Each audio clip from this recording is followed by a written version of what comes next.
নীল আর রিতেশ দুজনেই আর.কে. ভিভস কোম্পানির board member ছিল, কিন্তু কোম্পানির অবস্থা খুবই খারাপ ছিল, বন্ধ হওয়ার জোগাড়। প্রচুর ধার বাকি হয়ে গেছিল আর বাজারের ধারও মেটাতে পারছিল না, সমস্যা বেড়েই চলেছিল। তাহলে এখানে সেলিব্রেশন কি জন্য হচ্ছিল? স্যার, সুধীর বাবুর 60তম জন্মদিন ছিল। বার্থডে সেলিব্রেট করছিল? তাহলে নিশ্চয়ই আরো অনেকে এসেছিল। অফিসের কিছু লোক এসেছিল স্যার, আর ওদেরকে জিজ্ঞাসাবাদ করে ছেড়ে দিয়েছি। এরা সবাই এখানে একসাথে থাকতো কি? না না স্যার, এখানে তো শুধু সুধীরবাবু আর মায়া থাকতেন। সুধীরবাবু নীল আর রিতেশের জন্য আলাদা আলাদা বাংলো কিনে রেখেছিলেন, এরা দুজন ওখানেই থাকতো। আজকে তারা বাবার জন্মদিন পালন করতে এসেছিল। স্যার, সন্ধেবেলায় অনেক বড় একটা পার্টি হওয়ার কথা ছিল। কেক কাটার কিছুক্ষণের মধ্যেই সবাই মারা যায়। পার্টি প্ল্যান যারা করেছিল সেই টিমটা এসেছিল, কিন্তু কেউ দরজা খোলেনি দেখে চলে গিয়েছিল। বস, আমার মনে হচ্ছে না যে কেউ বাইরে থেকে এসেছিল। যা কিছু ঘটেছে এই চারজনের মধ্যেই ঘটেছে। কিন্তু বাড়িতে তো কোনো চাকর অবশ্যই থাকবে। আছে তো, চাকর আছে তো, কিন্তু তারা গ্রামে গেছে। সুধীরবাবু শুধু আজকের জন্য একজন সার্ভেন্ট হায়ার করেছিলেন, সে কাল সকালে কাজ করে গেছিল। আর পার্টি শেষ হওয়ার পরে আজকে এসে পরিষ্কার করার কথা ছিল। পার্টি শেষ হওয়ার আগেই সবকিছু শেষ হয়ে গেছে। মনে তো হচ্ছে এটা মার্ডারই। সরি ডক্টর সালুকে, আমার এটা মনে হচ্ছে যে এই চারজন ছাড়াও এখানে আরো একজন ছিল, যে বাইরে থেকে ভেতরে এসেছিল। একটু মন দিয়ে দেখো, এখানে কোনো হাতাহাতির কোনো চিহ্ন নেই, আর প্রত্যেকটা জিনিস নিজের জায়গাতেই আছে। এটা মনে হচ্ছে যে কেউ কেকের মধ্যে কিছু মিশিয়ে দিয়েছিল, যেটা খেয়ে এরা চারজনই অজ্ঞান হয়ে গেছিল। তারপরে ওই 5 নম্বর লোকটা বাড়ির মধ্যে ঢুকলো, এসে সবাইকে গুলি করে দিল। এটা বস 100% মার্ডার। মার্ডার আর সুইসাইডও। আচ্ছা, তোমরা তো নিশ্চিতভাবে কি করে বলছো?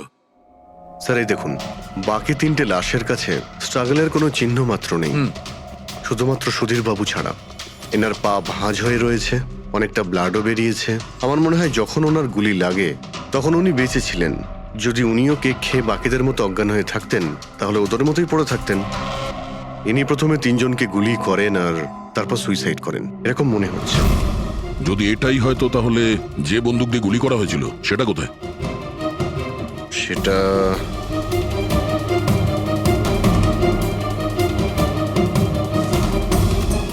এইখানে গুলি লেগেছিল, মানে মাথাতে। সুধীরবাবু যদি এইভাবে গুলি চালান তো এইভাবেই হয়তো পড়েছেন, আর তখনই হাত থেকে বন্দুকটা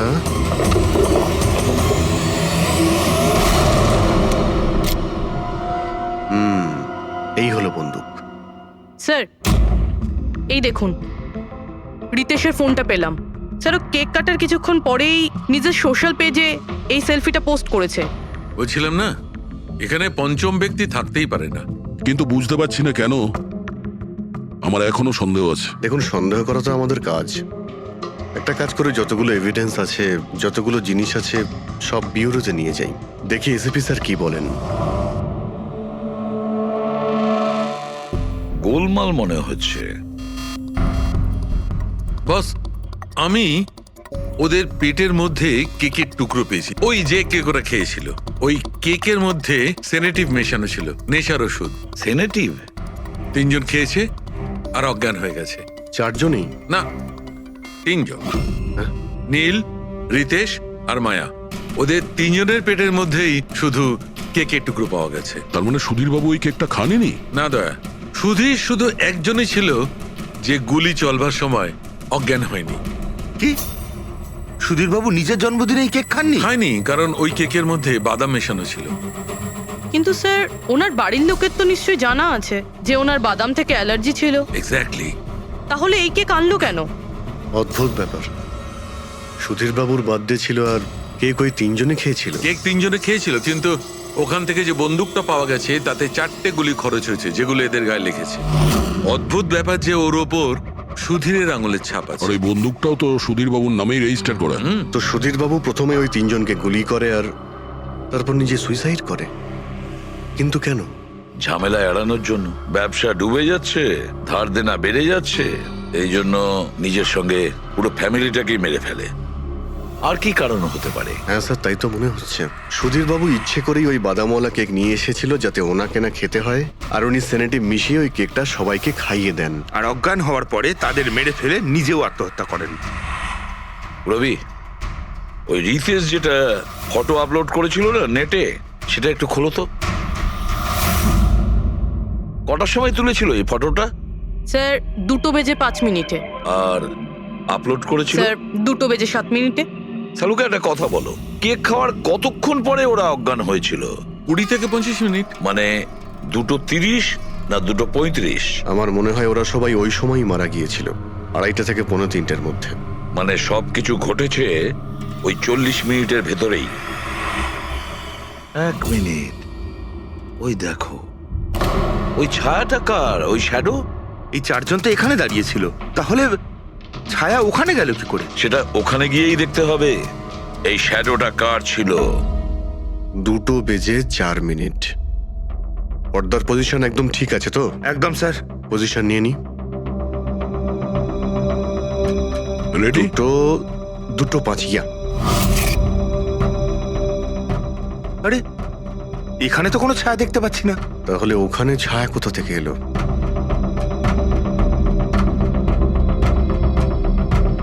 রোদটা এই দিক থেকেই আসছে। পুরবি, তুমি ওইখানটা গিয়ে দাঁড়াও তো। ইয়া, ব্যাস।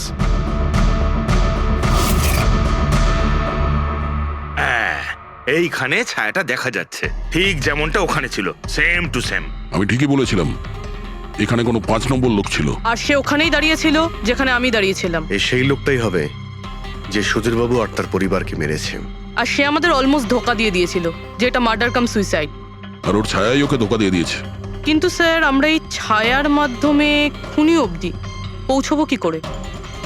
খুনির মেন টার্গেট ছিল সুধীর বাবু, আর সে ওই সময় ওখানেই দাঁড়িয়েছিল। নিশ্চয়ই চেনা জানাই কেউ হবে। কারেক্ট। খোঁজ নিয়ে দেখো সুধীরবাবু পার্টিতে কাদের কাদের ডেকেছিলেন।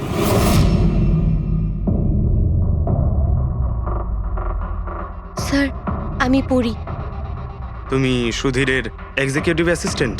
হ্যাঁ স্যার, আমি Jahnavi. Marketing head. Yes sir. হ্যাঁ স্যার, আমি জগন্নাথ, আমি কোম্পানির লয়ার। আর সুধীর বাবুর পার্সোনাল লয়ারও। আগে হ্যাঁ, কিন্তু আপনারা আমার কাছে কি জানতে চাইছেন? সুধীরবাবুর কোম্পানিতে প্রায় 300 লোক কাজ করতেন, কিন্তু উনি পার্টিতে শুধু আপনাদের 3 জনকেই ডাকলেন।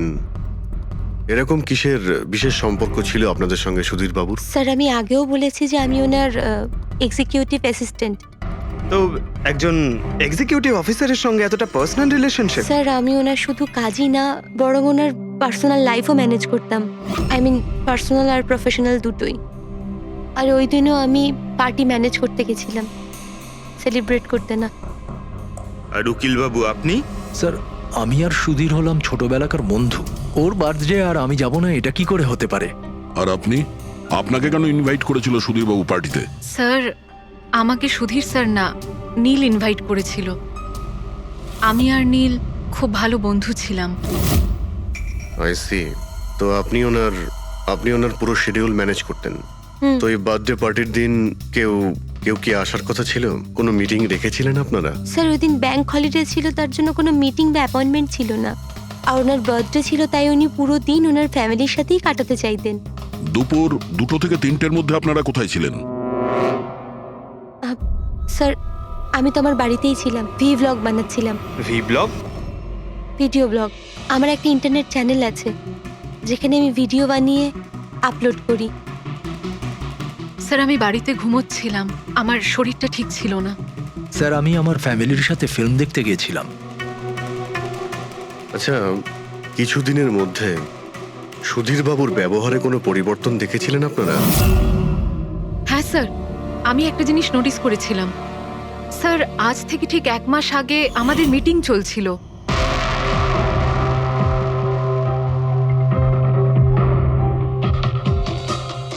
স্যার, কি ব্যাপার? ভেতরে এসো। ঠিক আছে, তুমি যাও।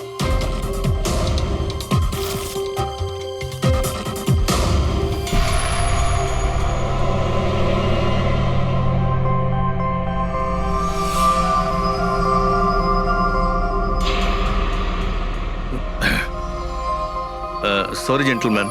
Meeting is over. বাচ্চাদের পোশাক? Yes sir. আচ্ছা, আর কিছু নোটিস করেছিলেন আপনারা? কোনো অদ্ভুত কিছু? হ্যাঁ স্যার, এই 2 সপ্তাহ আগে উনি আমাকে বলেছিলেন যে উনি ওনার দলিল চেঞ্জ করতে চান। উইল বদলাতে চাইছেন কেন? জানি না স্যার, ওনার দলিলে 3 জন মানুষের নাম ছিল, একজন ওনার স্ত্রী মায়া আর 2 জন ওনার ছেলে, কিন্তু উনি চতুর্থ একজনের নাম জুড়তে চাইছিলেন, অ্যাড করতে কি চাইছিলেন। কি নাম ছিল ওই চতুর্থ জনের? ওনার নাম তো উনি বলেননি। আপনি কি উইলটা বদলেছিলেন? আসলে আমি পেপার সব তৈরি করে দিয়েছিলাম, ব্যাস নাম ভরে ওতে সুধীরকে সই করতে হতো। জানি না কি হলো, হঠাৎ নিজের বার্থডের কিছুদিন আগে ও আমাকে বলল যে দলিল বদলাতে চায় না, ওই পুরনো দলিলটাই থাকবে। ঠিক আছে, এই চতুর্থ ব্যক্তি আবার কোথা থেকে এলো যার নাম সুধীরবাবু নিজের উইলে ইনক্লুড করতে চেয়েছিলেন? সুধীরজির মৃত্যুর এই চতুর্থ জনের সঙ্গে কোনো কানেকশন থাকতে পারে। আমার তো এটাই কিছুতে মাথায় ঢুকছে না। বাচ্চাদের পোশাক কেউ কাউকে কেন পাঠাতে যাবে? বাচ্চাদের জামা কাপড় পাঠানো হয়েছিল, তাহলে ওই এনভেলপটা কোথায় গেল? সুধীর বাবুর রুমটা তো আমরা ভালো করে চেক করেছি, ওখানে তো কিছুই পাইনি আমরা। বাড়িতে নয় তো অফিসে?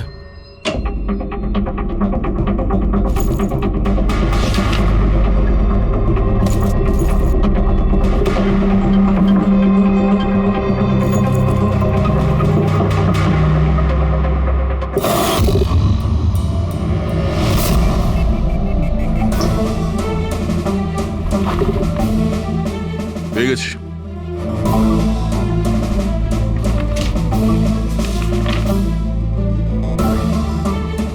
আরে এতে তো দেখছি কোনো পোস্টাল স্ট্যাম্প বা যে পাঠিয়েছে তার নামই নেই। তাহলে পার্সেল এখানে পৌঁছলো কি করে? মনে হচ্ছে এই এনভেলপটা সোজা কেউ কোম্পানির পোস্ট বক্সে ঢেলে দিয়েছিল।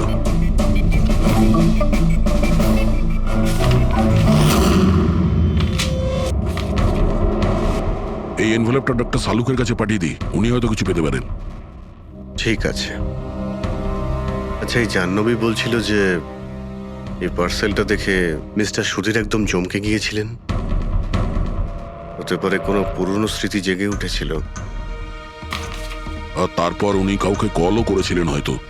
আগের মাসের কল ডিটেলস সুধীরবাবুরটা দেখি এই এনভেলপ পাওয়ার পরে সুধীরবাবু সবার আগে কাকে ফোন করেছিলেন?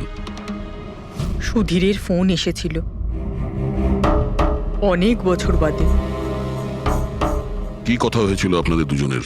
খুব রেগেছিল যে আমি ওকে কেন এনভেলপটা পাঠিয়েছিলাম, কিন্তু আমি তো ওকে এনভেলপ পাঠাইনি। কিন্তু কোনো কারণ তো ছিল যাতে সুধীরবাবু আপনাকে সন্দেহ করেন। হ্যাঁ নিশ্চয়ই, ওই এনভেলপে বাচ্চার জামা ছিল। ওর মনে হয়েছিল ওটা সেই জামাটাই যেটা আমি আর সুধীর আমাদের সন্তানের জন্য কিনেছিলাম। আমাদের বাচ্চার জন্য? আমার আর সুধীরের সন্তান। 30 বছর আগে আমি আরকে ওয়েবস কোম্পানিতে অ্যাকাউন্ট ডিপার্টমেন্টে কাজ করতাম। সুধীরের বাবা সেটার মালিক ছিল। ওখানেই সুধীর আর আমার সম্পর্ক হয়েছিল। আর কিছু বোঝার আগেই আমি বুঝতে পারি যে আমি সুধীরের সন্তানের মা হতে চলেছি। তো আপনাদের দুজনের বিয়ে হয়নি? না, হয়নি। সুধীর তো কথা দিয়েছিল, কিন্তু ওর প্যারেন্টস রাজি হয়নি, কারণ আমি ওদের স্টেটাসে ছিলাম না। ওনারা তো সুধীরের বিয়ে অনেক বড়লোক বাড়িতে আর সেম স্টেটাসে করতে চেয়েছিলেন। তারপরে ওর প্যারেন্টস আর ফ্যামিলি খুব চেষ্টা করেছিল ওকে, আমাকে, এমনকি আমার ফ্যামিলিকেও বোঝানোর জন্য যে আমি বাচ্চাটাকে নষ্ট করে দিই। আমিও ঠিক করেছিলাম যে যাই হয়ে যাক আমি আমার সন্তানকে জন্ম দেবই। 15ই মার্চ 1990 সালে আমার সন্তান এই পৃথিবীতে এসেছিল, কিন্তু সেই রাতেই ও মারা গিয়েছিল। যে বাচ্চাটাকে কোলে নিয়ে আদর করছিলাম, ছোট ছোট জামা কাপড় পরাচ্ছিলাম, কিচ্ছু করতে পারিনি আমি।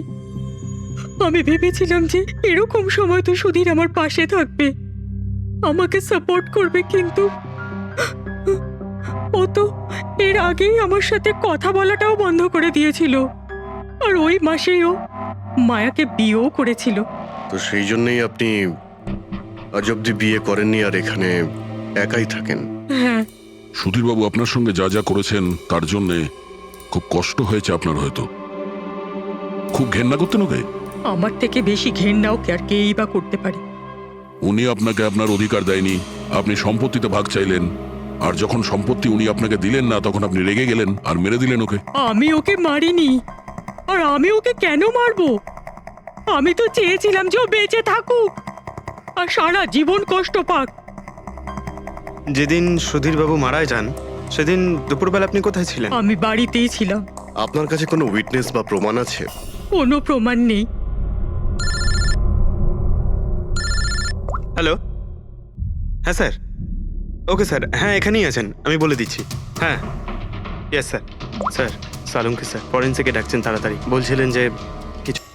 ওই এনভেলপটাকে যখন আমি ভালো করে পরীক্ষা করলাম তাতে কোনো ফিঙ্গারপ্রিন্ট তো পাইনি, কিন্তু ওই এনভেলপ থেকে আমি ডিএনএ এর জন্য স্যাম্পল পেয়ে গেছি।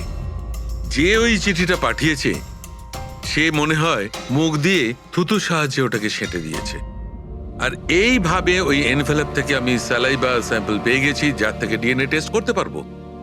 কিন্তু ডক্টর, ডিএনএ টেস্টিং এতে তো 4 থেকে 6 সপ্তাহ লাগবে। হ্যাঁ, আর আমি 5 দিনের জন্য যাচ্ছি দিল্লি এক কনফারেন্সে, কিন্তু তার আগে আমি কিছু প্রাইমারি টেস্ট করিয়ে নিয়েছি। তো স্যার আপনি এই টেস্ট থেকে কি পেলেন? এই টেস্ট থেকে আমি জানতে পেরেছি যে এটা যার ডিএনএ হোক না কেন তার ডিএনএ সুধীরবাবুর ডিএনএ এর সঙ্গে ম্যাচ করছে। কি? তার মানে এই যে তার মানে হচ্ছে এটা যে এই চিঠিটা পাঠিয়েছে সেটা সুধীরবাবুর কোনো রক্তের সম্পর্কের লোক। তার মানে সুধীরেরই নিজের কেউ সুধীরকে ব্ল্যাকমেল করছে, কিন্তু কে কে হতে পারে? স্যার, অদিতির পেটে যে বাচ্চাটা ছিল সেটা তো মরা অবস্থায় জন্মেছিল। হ্যাঁ, আর রইল বাকি সুধীর বাবুর 2 ছেলে নীল আর রিতেশ। ওরা দুজন আবার সুধীর বাবু আর অদিতির গোপন রহস্যটা জেনে ফেলেনি তো? হতে পারে তার জন্যই ব্ল্যাকমেল করছিলেন বাচ্চাগুলোর পোশাক পাঠিয়ে। আচ্ছা স্যার, ওই যে বাচ্চাদের পোশাক পেয়েছিলাম ওগুলো কি সত্যি পুরনো নাকি ময়লা টয়লা করে পুরনো দেখানোর চেষ্টা করা হয়েছে? আমি ওগুলোকে স্পেশালাইজড ল্যাবে পাঠিয়ে দিয়েছি চেক করার জন্য, তাড়াতাড়ি জানা যাবে। আচ্ছা পুরবি সুধীরবাবুর ছেলের ব্যাপারে কি জানতে পেরেছো? কি করতো? স্যার 1 বছর আগে সুধীর বাবু নিজের কোম্পানিতে নিজের ছেলেদেরকেই বোর্ড মেম্বার বানিয়েছিলেন, আর তারপর থেকেই কোম্পানি লসে যেতে শুরু করলো। ওরা কোম্পানির টাকা নিয়ে নিজেরাই নয়ছয় করতো, দামি দামি গাড়ি, প্রচুর শখ মেটাতো, সবকিছু করতো শুধু কাজ বাদ দিয়ে। কিন্তু স্যার সুধীরবাবু তার ছেলেদের খুব ভালোবাসতেন, দুজনের জন্য আলাদা আলাদা বাংলো। আচ্ছা, এটা নয় তো যে ওদের দুজনের মধ্যেই কেউ ওই এনভেলপটা লেটার বক্সে ফেলেছিল? কিন্তু একটা কথা কিছুতেই মাথায় ঢুকছে না, এই ব্ল্যাকমেলিং কেন? আরে ভাই, টাকার জন্য। কোম্পানি ডুবে যাচ্ছিল। কারেক্ট। কোম্পানি কাঙাল হওয়ার আগে যা কিছু গুছিয়ে নিতে পারো গুছিয়ে নাও। যদি সুধীরবাবুর 2 ছেলে তাদের বাবাকে টাকার জন্য ব্ল্যাকমেল করে থাকে তাহলে নিশ্চয়ই ওনার ব্যাংকের অ্যাকাউন্টে নিশ্চয়ই টাকা এসে থাকবে, খুব বড় রকমের ফিগার। একটা কাজ করো, এই দুজনের পার্সোনাল অ্যাকাউন্ট, কোম্পানি অ্যাকাউন্ট সব চেক করো, দেখো কোনো বড় অ্যামাউন্ট এসেছিল কিনা। স্যার, স্যার কিছু পেয়েছি স্যার। আরকে ভিপস ইন্ডাস্ট্রি থেকে কোটি টাকা ট্রান্সফার হয়েছে স্যার। কার অ্যাকাউন্টে ট্রান্সফার হয়েছে? 1 মিনিট দেখছি। এগুলো রিতেশ আর নীলের অ্যাকাউন্টই হবে? না স্যার, প্রাইভেট অ্যাকাউন্ট, রেচেলের নামে। কোন টাকা? আপনারা কি নিয়ে কথা বলছেন? আমি কিচ্ছু জানি না। কোন টাকা? সেই টাকাটা যেটা আরকে ভিপস এর অ্যাকাউন্ট থেকে তোমার অ্যাকাউন্টে ট্রান্সফার হয়েছে। এবার কিছু মনে পড়েছে? ওটা তো আমার স্যালারি, আমি ওখানে কাজ করতাম। স্যালারি? 11 কোটি স্যালারি? হ্যাঁ, তাও আবার 2 সপ্তাহের। ওই হিসাবে তো তোমার মান্থলি স্যালারি 22 কোটি টাকা হবে। কি কাজ কি করো তুমি? ব্ল্যাকমেলিং এর কাজ। তুমি আর রিতেশ দুজন মিলে সুধীর বাবুকে ব্ল্যাকমেল করছিলে। দেখো রিচেল, আমরা খুব ভালো করেই জানি যে তুমি আরকে কোম্পানিতে একদিনের জন্যও কাজ করনি। এবার পরিষ্কার করে সত্যিটা বলবে নাকি? রিতেশ কিন্তু আর নেই, তাই যত শাস্তি সব তোমাকেই কিন্তু পেতে হবে। ব্ল্যাকমেলিং আর এক্সটর্শনের শাস্তি জানো তুমি? আমি কাউকে ব্ল্যাকমেল করিনি। তাহলে সুধীর বাবু কি তোমাকে 11 কোটি টাকা এমনিই দান করে দিলেন? সুধীর আঙ্কেল তো ওই টাকা ট্রান্সফারই করেননি। তাহলে কে করেছিল? আমার বয়ফ্রেন্ড রিতেশ। ও আমাকে বলেছিল যে ওর কোম্পানির টাকা ও কিছুদিনের জন্য অন্য কোথাও রাখতে চায়। অন্য কোথাও? কেন জানি না, আর আমি জিজ্ঞাসাও করিনি। তুমি রিতেশকে জিজ্ঞাসা করনি, আর যখন রিতেশ মারা গেল তখন পুলিশকেও বলনি। আমি ভেবেছিলাম যে রিতেশ তো আর বেঁচে নেই, তাই টাকাগুলো আমি রেখে দিই। কেউ কি করে জানতে পারবে? কিন্তু সুধীর বাবুর ফ্যামিলিকে মারতে পারে কারা? পরি তো ভিডিও বানাচ্ছিল, আর জাহ্নবী অসুস্থ ছিল, আর জগন্নাথ নিজের ফ্যামিলির সঙ্গে ফিল্ম দেখছিল। কিন্তু অদিতির ব্যাপারে আমি কিছুই বুঝতে পারছি না। কিন্তু কে হতে পারে যে সুধীর বাবুকে এনভেলপ পাঠায়, ওই প্যাকেটটা পাঠায়? সে কে? ওর নামটা সুধীর বাবু উইলে লিখতে চেয়েছিলেন, কিন্তু লেখেননি। সে কে?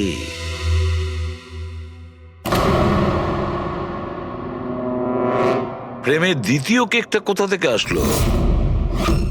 হ্যাঁ স্যার, এখানে দুটো কেক। সেটাই তো, যখন বার্থডে ছিল সুধীর বাবু তার নিজের ফ্যামিলির সঙ্গে, ছোট কেকটা কেন কাটতে যাবে যেখানে এত বড় কেকটা রয়েছে এর সামনে? স্যার, যাতে ও রাতে পার্টিতে বড় কেক খেতে পারে। আরে ভাই, সুধীর বাবু কি 18 বছরের বাচ্চা ছিল নাকি যে নিজের বার্থডেতে দুটো কেকের অর্ডার দেবে? স্যার, হতে পারে এই কেকটা ওনাকে কেউ গিফট করেছে, এই কিন্তু বাদামওয়ালা সেটা কেক। তো বক্সে নিয়ে আসবে, আর তার উপরে কেক শপের নামটাও লেখা থাকবে। না স্যার, ওখানে তো আমরা কোনো বক্স পাইনি। ছিল না? হতে পারে কেউ এই কেকটা বাড়িতে বানিয়েছে। সেই জন্যই আমরা ওখানে বক্স পাইনি। কিন্তু এই আমন্ড দেওয়া কেক পাঠালোটাকে? স্যার, হ্যাঁ, স্যার আমি জাহ্নবীর সোশ্যাল প্রোফাইল চেক করছিলাম। স্যার, এখানে ওর অনেক ছবি আছে যেখানে ও কেক আর পেস্ট্রি বেক করছিল। বেকিং ও খুব পছন্দ করে। হ্যাঁ, আমি বেকিং পছন্দ করি, তাতে কি? তো কিছু না, তুমি বাদামওয়ালা কেক বানিয়েছিলে না সুধীর বাবুর জন্য?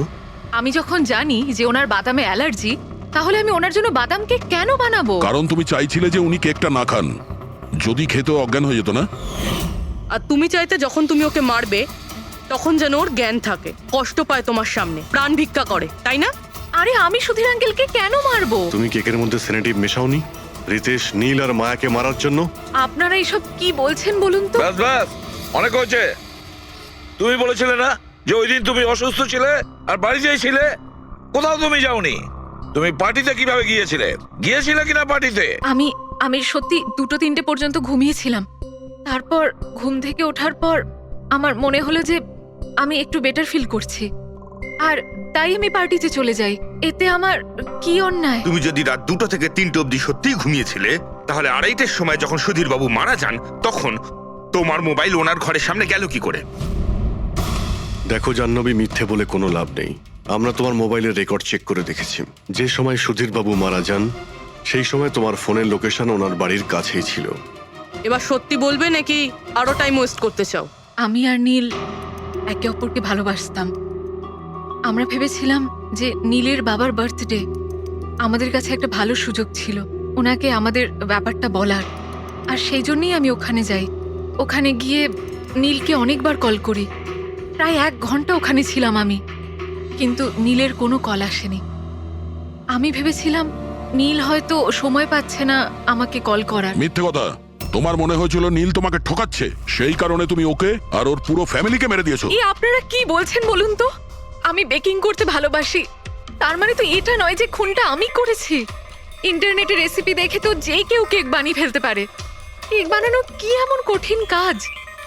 আর রিতেশের গার্লফ্রেন্ড রেচেল, ও তো বেকিং করে। আপনারা ওকে কি কেন কিছু জিজ্ঞেস করছেন না? সবাইকে জিজ্ঞেস করবো আমরা। ডাকো সবাইকে। ভীষণ ইন্টারেস্টিং কেস এটা। এরকম খুব কম হয় যে এতজনের কাছে একটা লোকের প্রাণ নেওয়ার জন্য সুযোগও আছে আর মোটিভও আছে। আপনারা আবার? আরে স্যার, আমি কেন মারবো ওনাকে? আপনি নীলকে বিয়ে করতে চেয়েছিলেন, ওর ফ্যামিলির লোকেরা রাজি হয়নি। এ তো খুব বড় একটা কারণ খুন করার। আর সুধীর বাবুর ফ্যামিলির জন্য আত্মমর্যাদা, সোশ্যাল স্ট্যাটাস অনেক গুরুত্বপূর্ণ ব্যাপার ছিল। এর সবচেয়ে বড় এক্সাম্পল অদিতি দেবী। আর সুধীর বাবু এই নিজের সম্পত্তি আর স্ট্যাটাসের জন্য আপনার জীবন নষ্ট করে দিয়েছেন। তাহলে আপনার থেকে বেশি ঘৃণা আর কে করতে পারে? আমার কাছে পয়সার কোনো মূল্য নেই, আর না কোনো বিষয়ে রিগ্রেট। আফসোস তো তোমার হওয়ার কথা রাচেল। এখানে তো 5,000 টাকার জন্য মানুষকে খুন করে, আর তুমি তো বসে বসে 11 কোটি টাকা পেয়েছো। আর আপনি আপনার হাতে তো সুধীর বাবু তার লাইফের রিমোট কন্ট্রোল দিয়ে দিয়েছিল। আপনি সবই জানতেন ওনার ব্যাপারে, এটাও জানতেন যে উনি ওনার গানটা কোথায় রাখেন। দেখুন, আপনাদের যা ইচ্ছে বলতে পারেন। আমি আপনাকে আগেও বলেছিলাম যে আমি সেদিন ঘরে ভিডিও ব্লগ বানাচ্ছিলাম, চাইলে আমার ফোনও চেক করতে পারেন। হ্যাঁ হ্যাঁ নিশ্চয়ই, ওই দেখি। জানা তো যাবে কিভাবে ভিডিও ব্লগ বানানো যায়।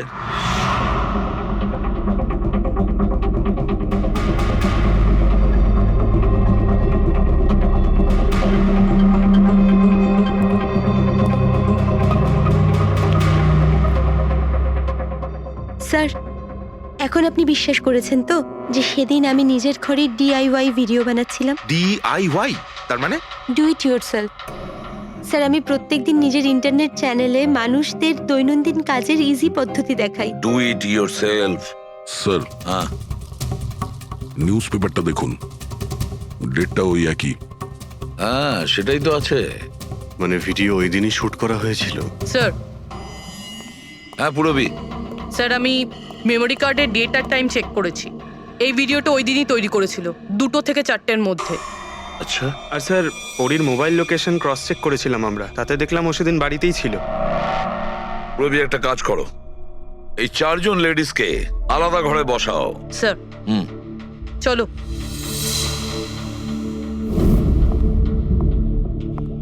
স্যার, কি ভাবছেন আপনি? সমস্ত প্রমাণ তোর পক্ষেই দেখছি। এই কেসটা তো আমি অন্ধকারে ডুবে যেতে দেখছি। ঠিক একটা কথা তো পরিষ্কার, যখন অন্ধকার হয় তখন কোনো ছায়া পড়ে না, কিন্তু আমার মনে হয় এই পুরো কেসটাই ছায়ারই খেলা। সানডাইল জানো তো? সানডাইল এই জিনিসটা আসলে সূর্যের আলো কোন দিকে যায় সেই অনুযায়ী টাইমটা দেখায়। হ্যাঁ, সানডাইল এমন একটা জিনিস যেটা থেকে আমরা আকাশের সূর্যের পজিশনটা বুঝতে পারি, যেটা থেকে আমরা সময়টা আন্দাজ করতে পারি। এবার দেখো, আমাদের পৃথিবী ঘুরতে থাকে আর সেই জন্য সূর্যের অ্যাঙ্গেলটাও বদলে যায়, যেটার কারণে সানডাইলে ছায়ার পজিশনটা বদলাতে থাকে। এটা তো মাথায় ঢুকে গেছে স্যার, কিন্তু এটার এই কেসটার সাথে কি সম্পর্ক বলুন এর তো? সঙ্গে সম্পর্ক আছে ফেডরিক। পরি, এই পুরো প্রমাণগুলোই আমরা পরীর কাছ থেকে কালেক্ট করেছি। পরি সে এমন একজন কেউ পুরো এভিডেন্স গুলো ম্যানিপুলেট করতে পারে, মেমোরি কার্ডের ডেটটাও চেঞ্জ করতে পারে, পুরো এভিডেন্সেস কন্ট্রোল করতে পারে, কিন্তু সূর্যকে কন্ট্রোল পরি করতে পারে না। ভুলে যেও না যে সূর্য কোনো সময়ই ভুল সময় সে দেয় না। তার মানে পরী ভিডিওতে ডেট আর টাইম দুটোই চেঞ্জ করে দিয়েছে? হয়তো চেঞ্জ করেছে বা করেনি, কিন্তু এখন আমরা এই ছায়াকে প্রশ্ন করব যে পরি সত্যি বলেছে না মিথ্যে বলেছে।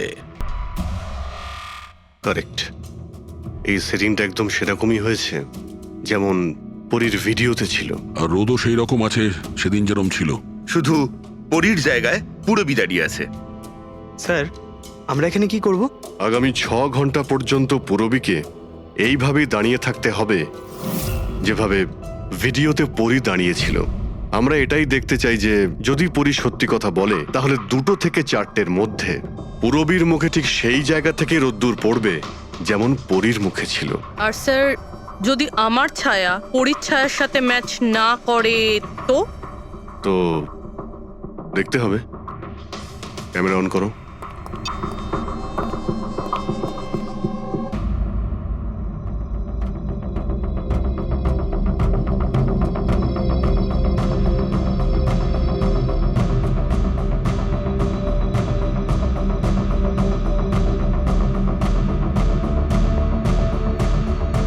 চলো, গুড। ওকে পুরবী, রিল্যাক্স। আচ্ছা, কি আছে এই ভিডিওতে? আরে দেখতে দাও ভাই।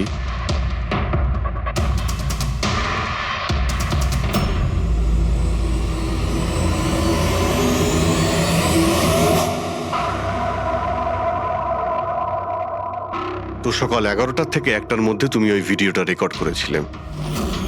আর তুমি খুব চালাকির সাথে ভিডিও ডেট আর টাইম চেঞ্জ করে দিয়েছো। মেমোরি কার্ডের ডেট আর টাইম বদলে দিয়েছিলে, নিজের মোবাইল ফোনটা বাড়িতে রেখে দিয়েছিলে যাতে আমরা ওখানকার লোকেশন পাই। তুমি কি মনে করেছিলে এসব করার ফলে আমরা বোকা হয়ে যাব? হ্যাঁ, না তুমি আমাদেরকে বোকা বানাতে পারলে, না আকাশে ওঠা সূর্যকে। তোমার ভিডিওতে রোডের ডিরেকশন দেখে স্পষ্টই বোঝা যাচ্ছে ওই ভিডিওটা 11টা থেকে 1টার মধ্যে শুট করা হয়েছে। চেষ্টাটা ভালোই করেছিলেন, কিন্তু রিসার্চ ওয়ার্কটা একটু দরকার ছিল। পরি, তোমার ব্যাপারে আমরা সব কিছু জেনে গেছি। পড়ি, আমাদের হয়তো ম্যাক্সিমাম 4 সপ্তাহ সময় লাগবে তোমার ডিএনএ টেস্ট করে এটা প্রমাণ করতে যে তুমি সুধীর বাবুর মেয়ে, কিন্তু তাতে সত্যিটা বদলে যাবে না।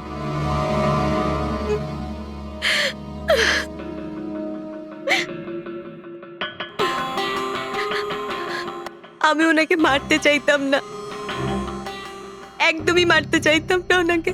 আমি তো শুধু এইটুকু চাইতাম যে উনি আমাকে স্বীকার করুক। ছোট থেকে এখনো অবধি আমি অনাথ আশ্রমে বড় হয়েছি, তার জন্য একটা ফ্যামিলি চাইতাম আমি। তুমি সুধীর বাবুর ব্যাপারে জানতে পারলে কিভাবে? ওই আমার ছোটবেলার জামা কাপড়ের জন্য। ওই জামা কাপড়ে হসপিটালের কার্ড ছিল, উনি ওটা বের করতে ভুলে গেছিলেন। ওই কার্ডে বাবার নাম্বারও ছিল। তারপর আমি বাবাকে অনেক খুঁজলাম, তখন শেষ পর্যন্ত ওনার কোম্পানির কথা জানতে পারলাম। কিন্তু তুমি ওনার কোম্পানি কেন জয়েন করলে? তুমি চাইলে সুধীরবাবুকে অন্য জায়গাতেও কথাটা বলতে পারতে যে তুমি ওনার মেয়ে। কিন্তু আগে আমি ওনার সাথে দেখা করতে চাইতাম, চিনতে চাইতাম ওনাকে। তারপর আস্তে আস্তে জানতে পারলাম যে উনি খারাপ মানুষ নন, মনের দিক থেকে খুবই বড়। তখন আমি ভাবলাম যে হয়তো ওই সময় ওনার অবস্থা খুব খারাপ ছিল, তাই অনাথ আশ্রমে দিয়েছিল আমাকে। কিন্তু এখন তো ওনার খুব ভালো অবস্থা, এখন তো উনি আমায় আপন করতে পারতেন। তাহলে ওনার সঙ্গে দেখা হতে না হতে প্রপার্টিতে ভাগ কেন চাইলে? কারণ আমি জানতে চাইতাম যে ওনার কাছে ইম্পর্টেন্ট কি, টাকা না আমি। তার জন্যই সুধীর বাবু ওনার উইল চেঞ্জ করতে চাইছিলেন। হ্যাঁ, আর এটা শুনে আমি খুব খুশি হয়ে গেছিলাম। কিন্তু সুধীর বাবু তার সিদ্ধান্ত বদলে ফেলেছিলেন, যেটা তুমি সহ্য করতে পারোনি। স্যার, ও সব ওনার ওয়াইফ আর ওনার মেয়ের জন্য হয়েছিল। ওরা এটা সহ্যই করতে পারছিল না যে বাবা আমার নাম উইলে অ্যাড করছিল। অর্থাৎ আরও একবার সুধীর বাবু আপনাকে মেনে নিতে অস্বীকার করলেন। হ্যাঁ, আর এইবারও ঠিক ফ্যামিলির জন্যই। উনি একদম বদলাননি, উনি একদম ঠিক আগের মতোই ছিলেন। সেলফিশ, সুবিধাবাদী, দায়িত্বজ্ঞানহীন। সহজভাবে নিজের ভাগটা পাননি বলে ওনাকে ব্ল্যাকমেল করতে শুরু করে দিলেন। না, আমি যখন ওনাকে প্রথম এনভেলপ পাঠিয়েছিলাম তখন আমার এরকম উদ্দেশ্য ছিল না। আর না আমি এতটাই বোকা যে এনভেলপ নিজের মুখ দিয়ে সিল করব। আমি তো এটাই ভাবতাম যে অ্যাটলিস্ট উনি আমাকে নিজের ফ্যামিলিতে ইনক্লুড করুক, আমার নিজেরও একটা ফ্যামিলি হোক। আর তার জন্যই আমি বাবার জন্মদিনের দিন নেশাযুক্ত ওষুধ দিয়ে বাদামের কেক নিয়ে ওনার বাড়িতে গেছিলাম। Happy birthday to you.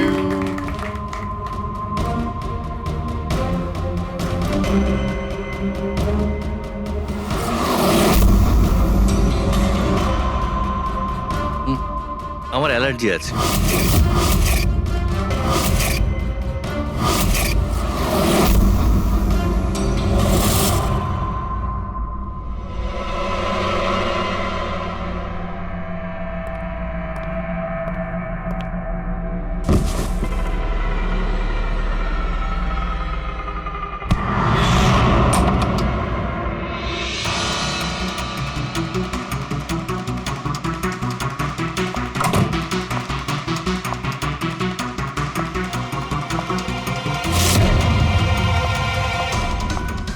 বাবা,